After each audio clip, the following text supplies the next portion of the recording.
Hey, what's up guys, it's Mr. Skater here, back with some more E3 coverage, and in this video we're going to be talking about the Sony conference, where they showed some new hardware and a bunch of games. We're going to be talking about the games that are exciting, and just, all the games that are mentioned. You guys are going to know everything that you need to know from the Sony conference in this short little, I don't know how long it's going to be, but in this short video, instead of having to watch the hour and 30-something minute long video. But I have one question before we start, which may not be a good question for this video because it's a Sony video and they may be biased, but who won the E3 conference war, Microsoft or Sony? Personally, I think that Microsoft won it for me this year. They've kind of been slacking behind in the last 2 years, but this conference got me really hyped with the new hardware they revealed and some of the games. Sony has a bunch of great games that have me excited, even though I don't have a PlayStation, but I just liked Xbox a lot this year. So let me know what you think down below in the comments. I may put a poll up too, but let me know what you think. And again, links to the full conference will be down below in the description, as well as all the game trailers and videos that I mentioned in this video, as well as time codes for what I'm talking about in this video down below in the description. So if you want to see PlayStation VR, you want to see God of War, you want to skip around, all those time codes will be down below so you can see exactly what you want to see. But let's move into the conference. Let's talk about PlayStation VR, because this is one thing that they talked about and demoed a bunch of games for.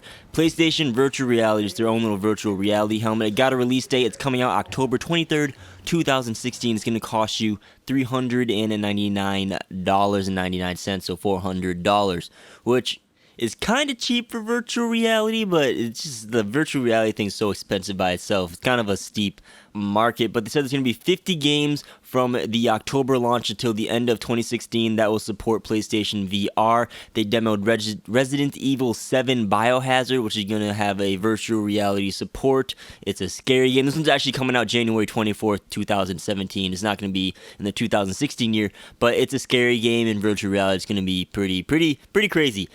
They revealed Farpoint, which is like this futuristic Mars-like shooter, and virtual reality shooters are cool. It looks good. It piqued my interest. The graphics look good for a virtual reality shooter, and it's kind of funny because they show the gameplay with it, and the gun is never like straight up, like perfect.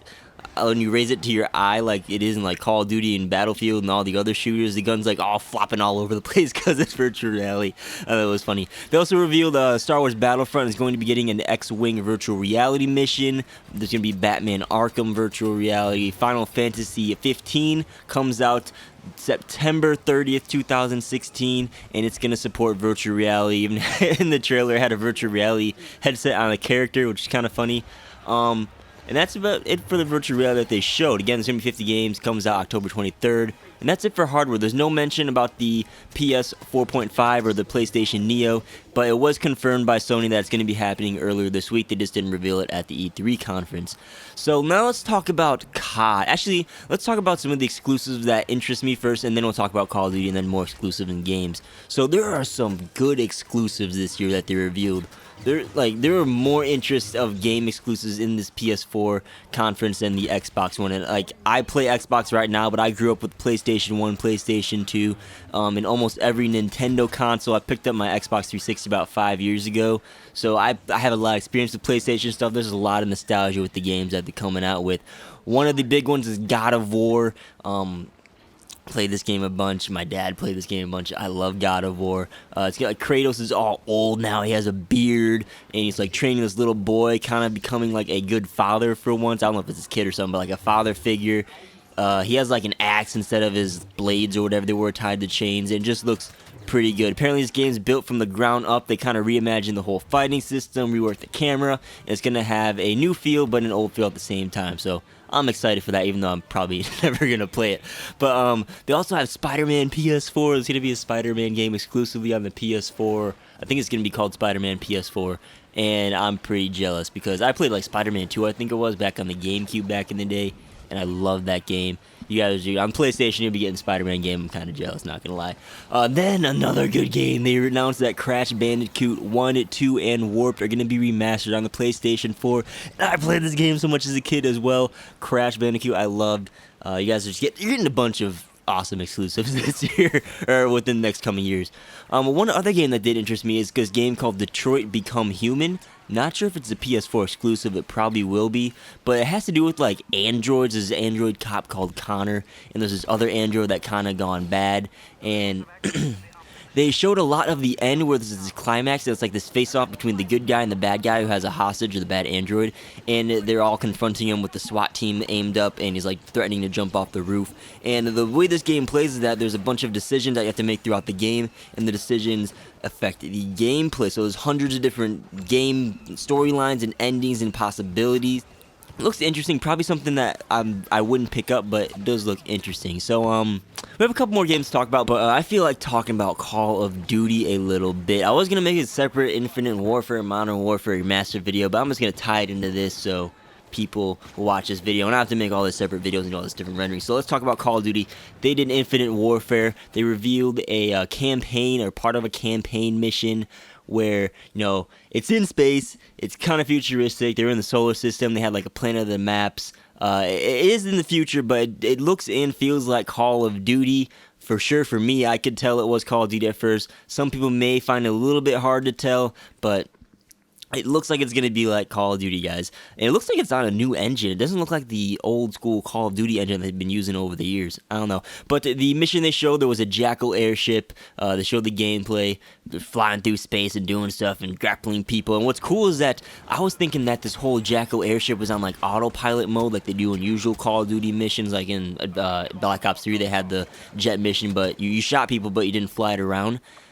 This Jackal airship was actually on manual, so the guy was actually flying himself. It wasn't scripted, and I was watching thinking like, oh, that's cool, but you know, it's probably scripted, but he actually had full control, and this will probably make the mission feel a lot more epic, because you can fly wherever you want throughout all these explosion stuff. Looks cool. Later on in the mission, they hopped out of the Jackal for some zero-gravity fighting. Showed some cool new mechanics, some grappling hooks to maneuver around through space. They showed like a zero-gravity grenade. Guy popped a riot shield out of his like wrist, probably like in like some smartwatch thing. You know, I'm gonna say this. You guys know how I feel with my little rant video about Infinite Warfare and all the hate it's getting and just all this. I don't even know what's going on. If you haven't seen it, I definitely encourage you to go watch it. Link will be in the description. But it's looking good for a campaign. Again, this is campaign. We haven't seen anything about multiplayer. People not in the COD are actually being interested in this game. I've seen a lot of people interested in Twitter because the mission looks so cool. So we're in a good direction. I'm happy about it. Then they showed the Modern Warfare for Call of Duty 4 Modern Warfare Remastered trailer. It was like they showed all the campaign stuff. They started off with the Ghillie mission, which kind of got me hyped because that Ghillie in the Mist mission is pretty cool. You know, we saw Zakhaev in the remastered version, just a bunch of different campaign clips from the olden days. Something that's kind of dumb is that the PlayStation 4 is going to be getting the campaign on Modern Warfare Remastered 30 days earlier, so sometime in October, which is like, really? I mean, it's not DLC or something, so why are they getting access to it 30 days early? It's kind of a stupid exclusivity thing to me, but honestly, it's not a big deal. I've played the campaign before, but I mean, like, come on, is that really, you could do something else with some exclusivity thing. It's kind of cheap in my opinion. I don't know, let me know what you guys think down below. But that's the Call of Duty talk. Let's hop back into some more games. We got a couple more games to talk about. One game that they showed there was Horizon Zero Dawn, which they showed at last E3, which actually I was interested in because it looked cool. It's like this medieval hunter robot RPG game that just looks really interesting and really good. I am interested in it. I don't know much about it, but it has like this medieval feel with like machine animals. And I don't know if it's like old school, like a reimagining, or it could be like this future post-apocalyptic thing where all the animals are machines now. I don't know, the concept of it looks cool. It just looks like an interesting game. I'll probably watch some gameplays and stuff more in the future when they get more stuff and, you know, all that stuff.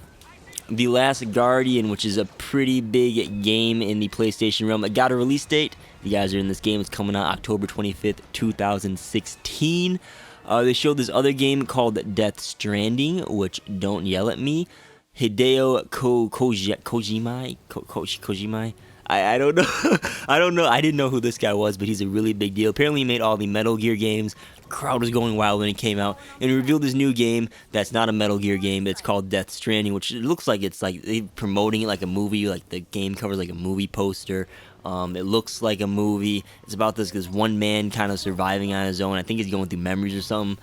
I don't know. You can go check the trailer out. People are excited for it because it's from Hideo himself. So we'll see that. Last two things, they showed a game called Days Gone, and they showed Lego Star Wars, kind of like the whole like story mission, how it's gonna be trailer at PlayStation as well. But that's about it for the PlayStation conference. They showed PlayStation VR and then a bunch of just different games, which you guys have some pretty cool games coming to you in the next couple of years. So that's that. Let me know what you guys thought of the PlayStation conference, or if you guys watched anything. wow, I was just kind of choking right there. But let me know what you guys thought about everything PlayStation conference, E3, anything like that down below in the comments. And again, let me know who won the conference wars, Microsoft or Sony. So that's it for this video, guys. I'll probably have a couple more E3 videos for the rest of this week, just talking about, I know I'm doing Battlefield and Titanfall for sure, maybe a couple other conferences and stuff, but that's it. Hopefully you guys enjoyed. Subscribe for future, mainly Call of Duty content. I post other stuff. If you guys are just finding this channel for the first time, you can just go search through. I got a variety of different stuff on my channel. There's a lot of Call of Duty, but there's a bunch of different stuff you guys can find and like. Like the video if you liked it, dislike if you disliked it, and I'll catch you guys on the next video. Peace out.